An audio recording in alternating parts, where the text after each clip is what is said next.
नमस्कार दोस्तों मेरा नाम है तुषार गुप्ता और मैं हूं आपका फाइनेंशियल डॉक्टर। दोस्तों, जिस टॉपिक में आज आपसे बात करना चाहता हूं वो आईआरआर के ऊपर है। जी हाँ दोस्तों, जब भी आप कोई इन्वेस्टमेंट करते हैं, सेविंग करते हैं, तो आप अपने एडवाइजर से पूछते हैं कि मेरे को आईआरआर क्या मिलेगा। लेकिन दोस्तों, आईआरआर से पहले मैं आपको बताना चाहूंगा कि एक बहुत जरूरी चीज होती है, आप उस पे अपना ध्यान केंद्रित कीजिए, जो होती है सीडीआर। दोस्तों, एक तरफ होता है आईआरआर, एक तरफ होता है सीडीआर।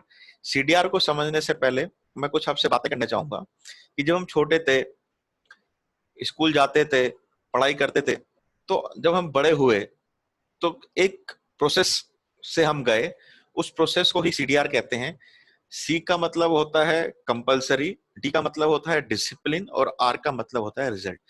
जिस चीज को हम कंपलसरी करते हैं, डिसिप्लिन वे में करते हैं, तो ही हमें रिजल्ट मिलता है। जब हम स्कूल गए तो स्कूल जाना हमारे लिए कंपलसरी था, हमें मंडे टू सैटरडे स्कूल जाना होता था। डिसिप्लिन वे में जाना होता था कि एक टाइमिंग था कि 8 बजे से 2 बजे तक आपको स्कूल जाना है। तो रिजल्ट क्या मिले कि हम क्लास पर क्लास आगे बढ़ते रहे और एक अच्छे मार्क्स से पास हुए। उस तरह दोस्तों, आप ऑफिस जाते हैं तो वहां पे कंपलसरी है कि आपको मंडे टू सैटरडे ऑफिस आना पड़ेगा। डिसिप्लिन क्या है कि आपको 9 बजे से लेके 6 बजे तक ऑफिस आना पड़ेगा। तो उसका रिजल्ट क्या मिलता है कि आपको पे ऑफ मिलता है, आपको पे चेक्स मिलता है।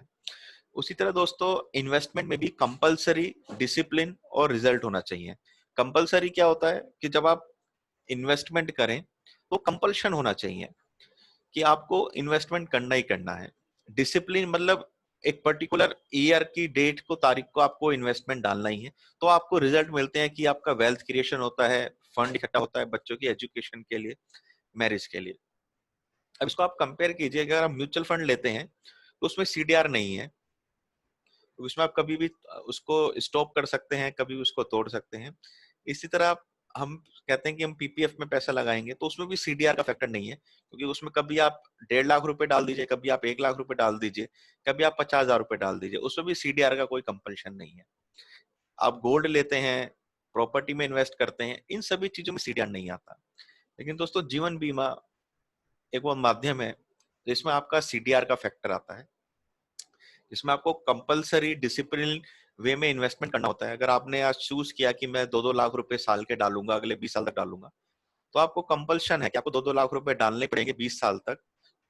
एक पर्टिकुलर डेट टाइम फ्रेम में आपको इन्वेस्टमेंट करना पड़ेगा, तो आपको उसका रिजल्ट मिलता है कि आपका वेल्थ इकट्ठा होता है। तो दोस्तों, आईआरआर रिटर्न होता है, सीडीआर प्रोसेस होता है। तो आप प्रोसेस को फॉलो कीजिए, रिटर्न अपने आप आएगा। दोस्तों, एक चीज और कहना चाहूंगा, पूछा जाता है कि इंश्योरेंस में रिटर्न कितना मिलता है, कितना रिटर्न आप दोगे।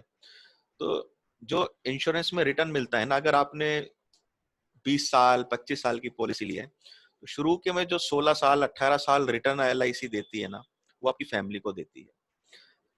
20वें साल रिटर्न मैच्योरिटी के समय आपको मिलता है। उससे पहले एलआईसी आपकी फैमिली को सिक्योरिटी देती है। आईआरआर आप तभी निकाल सकते हैं जब आपको पता हो कि मैं इस डेट पे चालू करूंगा और इस डेट पे अपनी इन्वेस्टमेंट को क्लोज करूंगा। इन पीरियड में जो मेरे को प्रॉफिट हुआ है, गेन हुआ है, वो आईआरआर होता है। लेकिन दोस्तों, इन पीरियड्स के बीच में ना बहुत सी लाइफ में अनसर्टेनिटी आ जाती है। तो अगर ये अनसर्टेनिटी है तो आईआरआर नहीं निकल सकता। तो जो इंश्योरेंस होता है, जो सेविंग होता है, वो आईआरआर नहीं, वो एक सीडीआर के लिए होता है। और बीमा एक ऐसा माध्यम है जो आपको सीडीआर देता है, आपकी फैमिली को बहुत अच्छा आईआरआर देता है अगर आप आईआर के लिए जाएं। नहीं तो लास्ट में तो आपको IR at the time of maturity मिलता ही। तो आज ही आप अपने life insurance consultant, life insurance advisor से बात कीजिए।